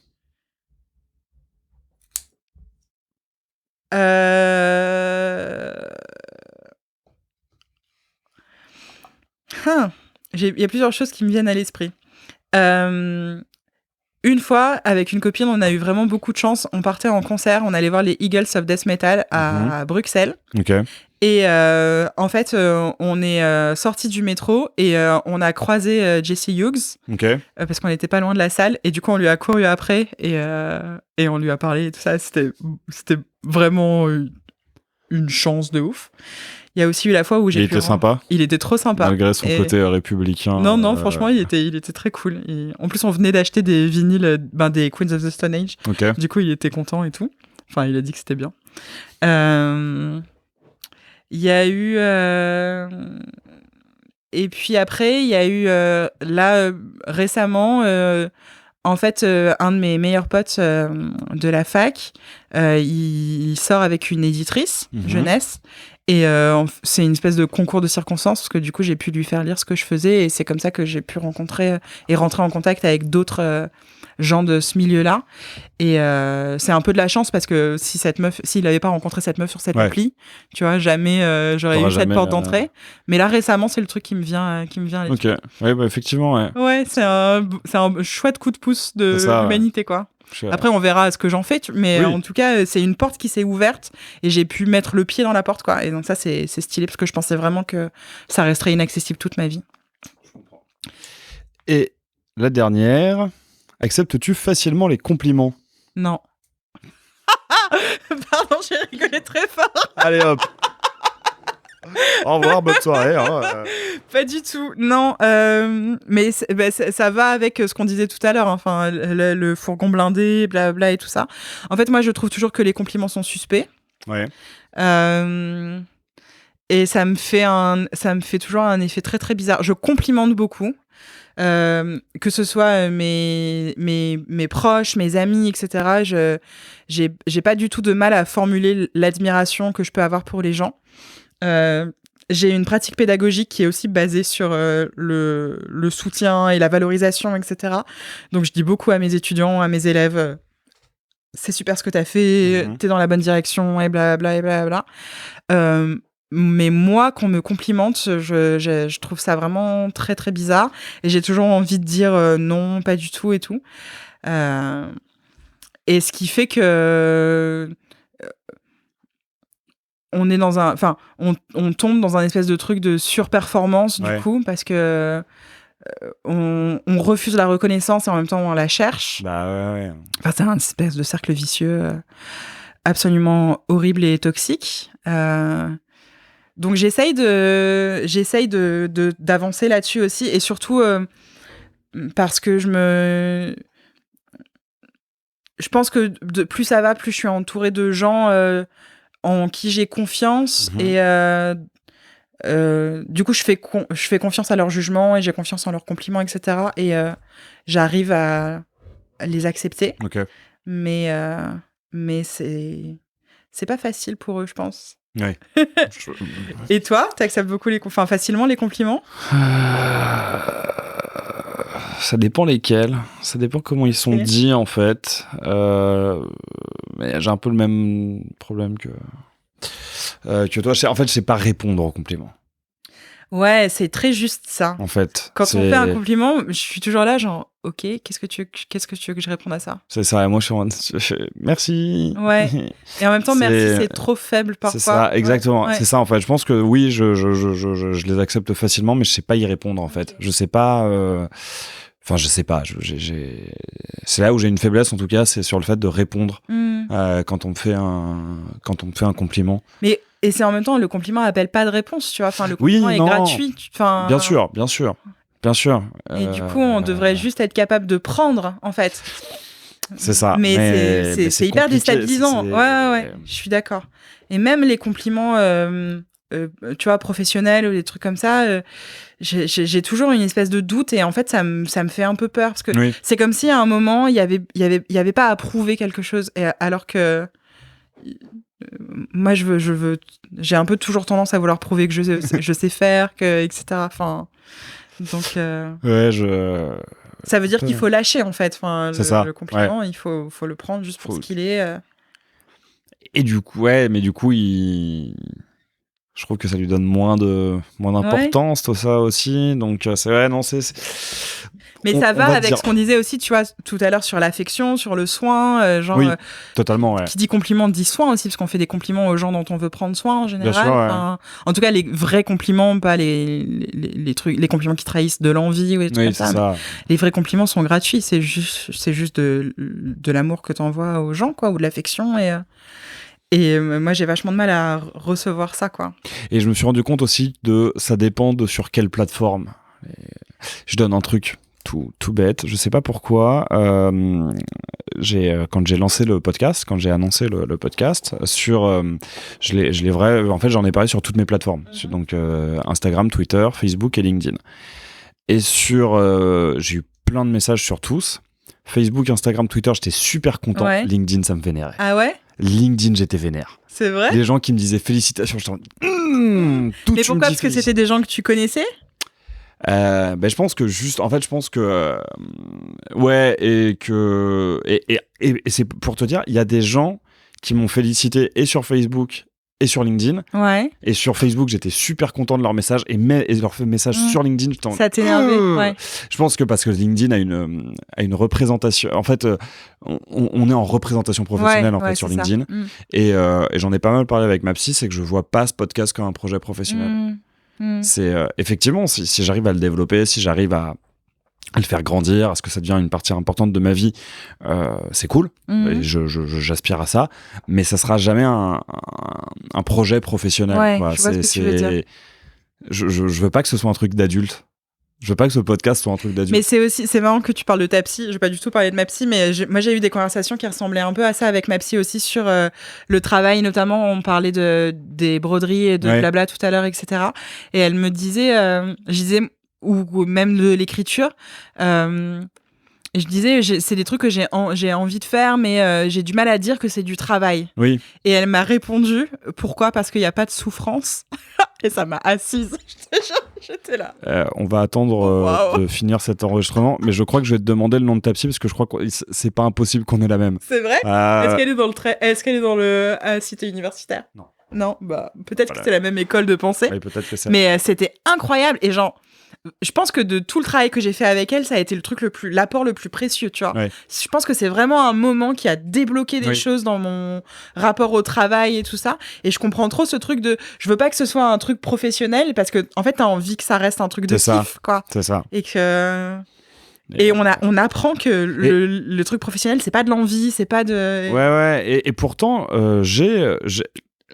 alors j'en ai pas énormément, mais j'ai des souffrances liées à ce podcast. J'ai des passages où je considère vraiment ce que je fais comme du travail, mais c'est pas professionnel. Ouais, je vois ce que tu veux dire. C'est pas la vie d'adulte, c'est pas ma vie d'adulte, et c'est peut-être un truc très Peter Pan et tout, mais ce podcast n'est pas un truc d'adulte en fait. Je fais pas du développement personnel ou du... Non, pas du tout. Ouais. Donc c'est... Donc voilà, il y a sur LinkedIn, j'accepte pas bien les conditions. Ouais, je comprends. C'est hyper intéressant comme je comprends. Eh ben écoute, merci beaucoup de rien. Pour ta participation. Tu peux maintenant, donc si tu le souhaites, toucher 3 questions. C'est le moment où je me venge. Et en choisir une, exactement. Je me venge. Merde, j'espère que j'ai pas déréglé tes trucs en... Non, je crois pas. Est-ce que je peux faire un peu comme la boule noire de Motus? Genre, je peux fouiller comme ça dans les questions? Oui, bien sûr. Et est-ce que tu pourras mettre une musique au montage? Oui. Quel est l'objet le plus ancien que tu possèdes? C'est une bonne question, ça. L'objet le plus ancien que je possède, c'est peut-être mon perfecto qui m'a été offert par un ami de mon père, qui date de 75. Waouh! Ah oui, c'est très très vieux. Ouais, il est assez ancien. Surtout pour un vêtement que je mets quand même assez régulièrement. Ouais. Donc c'est peut-être ça. J'avoue, je crois que c'est la seule veste avec laquelle je te connais. Là, je suis pas venu avec ça aujourd'hui. Ah ouais, j'ai pas fait attention. Ouais. C'est ça, en fait, c'est la seule veste à laquelle tu fais attention. C'est possible. C'est vrai que quand je le mets, je suis un peu en représentation aussi. On va pas se mentir. En même temps, un perfecto de 75, je comprends. Enfin, c'est une belle pièce, quoi. C'est ça. Donc je crois que c'est ça. J'ai peut-être des bouquins, mais qui sont restés chez mes parents, qui datent d'avant. J'ai peut-être des bouquins des années 60-70, parce que je suis très... je sais pas si je suis un collectionneur ou quelqu'un de très bordélique, mais j'aime beaucoup emmagasiner les choses, je crois qu'un des premiers par exemple, meubles que j'ai regardé quand j'ai emménagé, quand je savais que je vais meubler une chambre, et un des premiers trucs que j'ai regardé, c'était les bibliothèques. D'accord. Avant de regarder les penderies et tout, c'était vraiment les bibliothèques, parce que c'est-à-dire que j'ai beaucoup de livres à stocker. Donc, beaucoup plus de livres que d'habits. C'est ça. Et encore, je suis assez coquin, donc j'ai des fringues, j'en ai un bon paquet. J'en ai un bon paquet. Mais ouais, je pense que c'est soit le perfecto, soit certains livres. Pas mal. Quelle remarque te fait-on souvent? Que j'ai de beaux cheveux. En vrai, je pense que si je fais une statistique, la remarque qu'on me fait le plus souvent, c'est sur mes cheveux. Sur tes cheveux? C'est sur mes cheveux et sur le fait qu'ils sont beaux. Ouais. Ok. Moi, je le trouve pas spécialement beau. Je les ai pas longs parce que, enfin, si, je me trouve mieux avec les cheveux longs qu'avec les cheveux courts, sinon je les garderais pas aussi longs. Mais ouais, je pense que vraiment la remarque qu'on me fait le plus souvent, c'est ça. Et est-ce que tu penses qu'on te fait beaucoup cette remarque parce que t'es un homme avec les cheveux longs ? Possible. Ouais. C'est possible. Parce que oui, je sais pas si on fait autant les remarques, la remarque à des femmes qui ont les cheveux aussi longs que moi. Je sais pas du tout, j'ai les cheveux courts. Donc. Ouais, donc je sais pas. Ouais, ou mais oui, il y a sûrement un côté qui sort de l'ordinaire. Un peu, donc ouais, voilà, c'est ça. Très bien. C'est quoi ton shampoing ? C'est un shampoing solide, Pachamamai. Okay. C'est le neutre, enfin c'est celui pour cheveux normaux. Et il est bien ? Ah ouais, vraiment, je recommande à tout. D'ailleurs, il y a très peu de marques pour qui j'accepterais faire de la pub sur ce podcast, mais Pachamamai, c'est franchement, si vous voulez, on s'arrange, mais je suis chaud de ouf, parce que vraiment, je recommande, tous leurs produits sont vraiment chouettes. Ça se trouve dans les boutiques en vrac. Ok, d'accord. Donc c'est parce que c'est ma grande sœur qui m'avait fait découvrir ça, parce que ma grande sœur est zéro déchet. Ouais. Alors je pense qu'elle l'est un peu moins maintenant qu'elle a un enfant et que c'est un peu plus compliqué quand t'as pas que ta personne à charge d'être zéro déchet, mais du moins elle essaye de limiter ses déchets au maximum et elle le fait très sérieusement et très très bien et du coup régulièrement elle nous offrait des choses un peu en lien pour essayer de nous initier, on va dire, nous conscientiser. Nous conscientiser. Donc j'ai aussi eu des kits de couverts à emporter au bureau pour éviter de prendre des couverts en bois, enfin des couverts jetables, ce genre de choses. Et aussi c'est grâce à elle ou à cause, enfin je laisserai les gens en décider, mais moi je dis grâce à elle que je fais plus de paquets cadeaux avec du papier, mais que je fais des papiers, enfin mes emballages cadeaux je les fais avec des tote bags. Ok, maintenant. d'accord. Et puis des fois je laisse la personne récupérer le tote bag. La plupart du temps je le récupère parce que moi il fait partie de ma collection, il est joli le tote bag. Le cadeau c'est ce qu'il y a à l'intérieur. C'est pas l'emballage. C'est pas l'emballage. Ok. Quelle sera la dernière des dernières... Enfin non, après il y a la question habituelle. Oh, trop mignon. Quelle est la plus grosse bêtise que tu aies faite étant enfant ? Ah bah si, je sais. Alors, mon père fait jouer au golf. Ouais. Et du coup, je joue au golf aussi. Et je crois que je devais avoir 6-7 ans quand j'ai eu ma première série de clubs. Donc c'est vraiment des clubs enfants, mais c'est des vrais clubs en fer, quoi. Tu vas s'en venir. Ouais. Et je me souviens, je crois que c'est au début de l'été. J'étais en primaire, c'était 7 ans, début de l'été, donc les vacances venaient de démarrer. C'était ce moment où tes parents bossent encore un peu. Après, moi, ma mère était prof, donc en général, j'étais globalement en vacances en même temps qu'elle. Enfin, elle devait surveiller un peu le bac et corriger le bac, mais voilà. Donc, et on avait fait une journée où j'avais un copain de l'école qui était venu à la maison avec sa mère, sa petite sœur. Enfin, ils étaient venus passer la journée avec la maison. On avait mangé tous ensemble, tout ça. Et c'est un copain qui, je crois, qui était un peu racontard quand même, qui les Anglais disent bragging, enfin, qui se la racontait beaucoup et qui inventait beaucoup de choses, quoi. Quoi que tu aies fait, il l'avait déjà fait. Quoi que tu aies, il l'avait en mieux. Et donc j'avais dit je fais du golf. Elle a dit ouais, moi aussi je fais du golf. Je dis ah ouais, ok, on va voir. Donc j'étais allé chercher un de mes clubs, on s'était mis dans le jardin avec des balles et je vois bien qu'il tape pas une balle. Et je m'apprête à taper à mon tour des balles et en fait il s'était pas assez reculé et il s'est mangé le golf. C'est ça. J'ai fait le mouvement et il s'est mangé il s'est mangé le club de golf en pleine poire. Oh, je crois que ça lui a ouvert le crâne. Il me semble. Donc les pompiers qui arrivent, tout ça. C'était assez. Merde. Assez violent. Donc ouais, je crois que la plus grosse bêtise que j'ai faite, elle est pas mignonne. Mais par contre, je tiens à préciser que je ne l'ai pas fait exprès. Hein. C'était pas une façon de me venger, mais je crois que enfin, ça a été, il a pas. Oui, ça a été. Ouais. Il est parti aux urgences. Ils ont dû lui mettre 2-3 points de suture, mais le lendemain, on était retourné le voir. On lui avait acheté des jouets pour se faire pardonner. Ma mère était morte de honte, évidemment. Mais voilà, et puis après, sa mère ne m'a jamais empêché de continuer à le fréquenter. Ok, vous êtes toujours potes aujourd'hui ? Pas du tout. Non. On a pris des chemins très différents au collège. En fait, dès le collège, on traînait plus du tout avec les mêmes personnes. Donc non, enfin, ça m'est arrivé de le recroiser, genre quand j'ai des potes de la ville où j'ai grandi, où habitent mes parents, qui organisent des soirées. Et alors, ce qui est marrant, c'est que c'est jamais des gens qui m'invitent, mais des fois, je passe à côté de la maison en rentrant chez mes parents. Ils me disent: "Oh Jacques, ça fait longtemps, vas-y, viens boire un verre. Ça fait tellement longtemps. Alors, qu'est-ce que tu deviens, tu fais quoi et tout." Et du coup, à cette occasion, des fois, ça m'arrive. Tu l'as déjà revu, je l'ai déjà revu et on s'entend bien, quoi. On discute et tout. On s'entend très bien. Et je l'ai revu aussi de temps en temps parce que son père est dans le BTP. Ouais.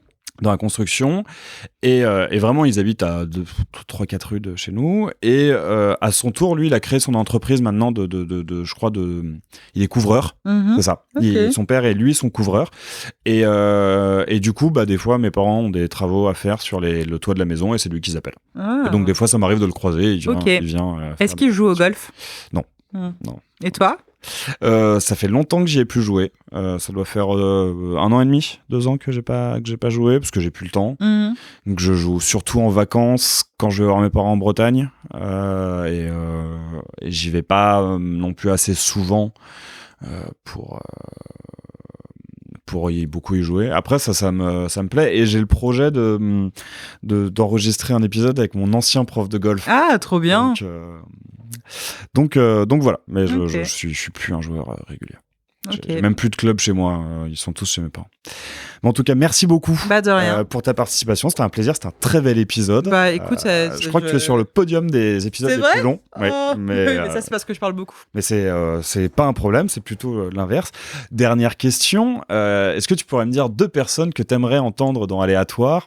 Une personne que tu considères comme accessible pour moi, et une personne comme plus inaccessible. Pas du tout accessible. Dans les personnes accessibles, je dirais, j'en ai 2. J'aimerais bien entendre mon frère, ce serait vraiment cool. Parce que c'est quelqu'un qui parle pas beaucoup. Enfin, comment dire ? C'est pas qu'il parle pas beaucoup, mais il parle pas beaucoup de lui. On a ça en commun tous les deux. Donc j'aimerais bien l'entendre là, dans ce genre de configuration. Et puis après, j'aimerais bien entendre Camille, ce serait vraiment cool. Parce que c'est une amie très très très très proche. Et, il y a plein de choses très intéressantes à dire. Et elle a toujours des choses trop cool à dire. Donc j'aimerais bien l'entendre, elle. Et après, dans les gens moins accessibles, à part Booba, peut-être... On sent que tu veux pas le dire, en fait. Non, je vais essayer de me diversifier un peu, mais c'est pas facile, quoi. Il me semble que Elroy parle très bien français. Elroy, ce serait intéressant, mais en fait, le point commun qu'il y a entre Booba et Elroy, c'est que comment dire, l'interview est difficile, quoi. Ouais. Et du coup, je suis pas sûre que ce serait un cadeau pour toi en tant qu'animateur. Parce que c'est vraiment, les gars, s'ils trouvent que la question est pas intéressante, ils font pas d'efforts, quoi. C'est ça, ouais. Donc, et puis après, une gonzesse, ce serait bien, quoi. Oui. Genre, histoire de... Parce que bon, je suis une féministe qui aime trop les hommes, c'est un problème. Mais une femme, ce serait bien. Ursula, mais elle est morte. Ursula Le Guin, dont je parlais tout à l'heure. Les grandes autrices de science-fiction, comme ça. Je vais pas faire comme Thierry Ardisson, qui a son émission atroce où il interviewe des personnes décédées. Il interviewe des morts. Ah non, tu peux... Je te déconseille de faire ça. Et puis, Ursula, ce serait vraiment bien. J'aimerais vraiment... C'est quelqu'un que j'aurais vraiment aimé connaître en vrai, quoi. Ouais. Ça aurait vraiment été stylé. Ça va être voilà. Du coup.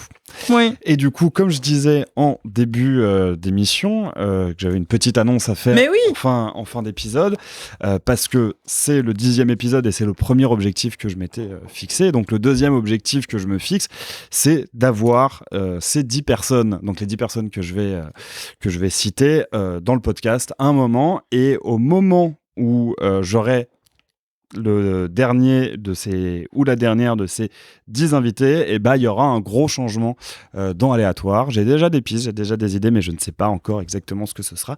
Mais donc les 10 personnes que j'aimerais beaucoup recevoir dans Aléatoire sont Kazay, Denis Lavant, Rokhaya Diallo, Albert Dupontel, Jacques, le musicien, parce que Jacques rencontre. Je sais que tu veux t'auto-interviewer. Non, mais Jacques, le musicien. Camille, Walidia, Ovidie, Sofiane et Mélissa Lavo. Donc voilà, si vous entendez parler d'Aléatoire et que vous acceptez l'invitation, sachez que les prochaines innovations d'Aléatoire sont un peu entre vos mains. Sofiane Fianso ? Ouais, Sofiane Fianso. Si t'arrives à l'avoir, je viens, franchement. Si j'arrive à l'avoir, j'essaye de... Je me cache, mais j'aimerais vraiment beaucoup voir ça. Si j'arrive à l'avoir, j'essaye de le faire en public aussi. Et Kazay, ce serait ouf aussi. Kazay, ce serait mortel. Je pense que Kazay est la personne que j'ai vraiment le plus envie d'avoir. En fait, c'est compliqué parce que Camille, j'ai très très très envie de l'avoir. Mais je sais que je la connais personnellement, donc c'est pas un énorme défi, tu vois, de l'avoir. Faut juste qu'on se trouve un moment, on se boive quelques coups, et puis c'est faisable. Kazay, c'est déjà un peu plus un défi, donc vraiment très cool, envie. Franchement, c'est... Mais donc voilà, les 10 personnes que je tiens absolument à avoir dans Aléatoire. Encore merci Maureen pour ta participation. Content que ça t'ait plu. On va essayer donc d'avoir toutes ces personnes que tu as demandé. Et merci à vous toutes et à vous tous d'avoir écouté cet épisode d'Aléatoire. Je vous rappelle que vous pouvez retrouver le podcast sur les réseaux sociaux, donc sur Instagram et sur Twitter avec le @aléatoire_s. Encore merci pour votre écoute et votre soutien et je vous dis au prochain épisode. Merci d'avoir écouté Aléatoire.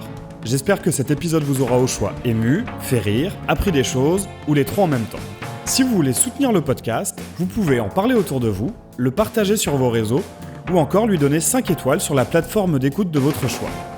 À très vite pour une nouvelle rencontre et laissez-vous surprendre.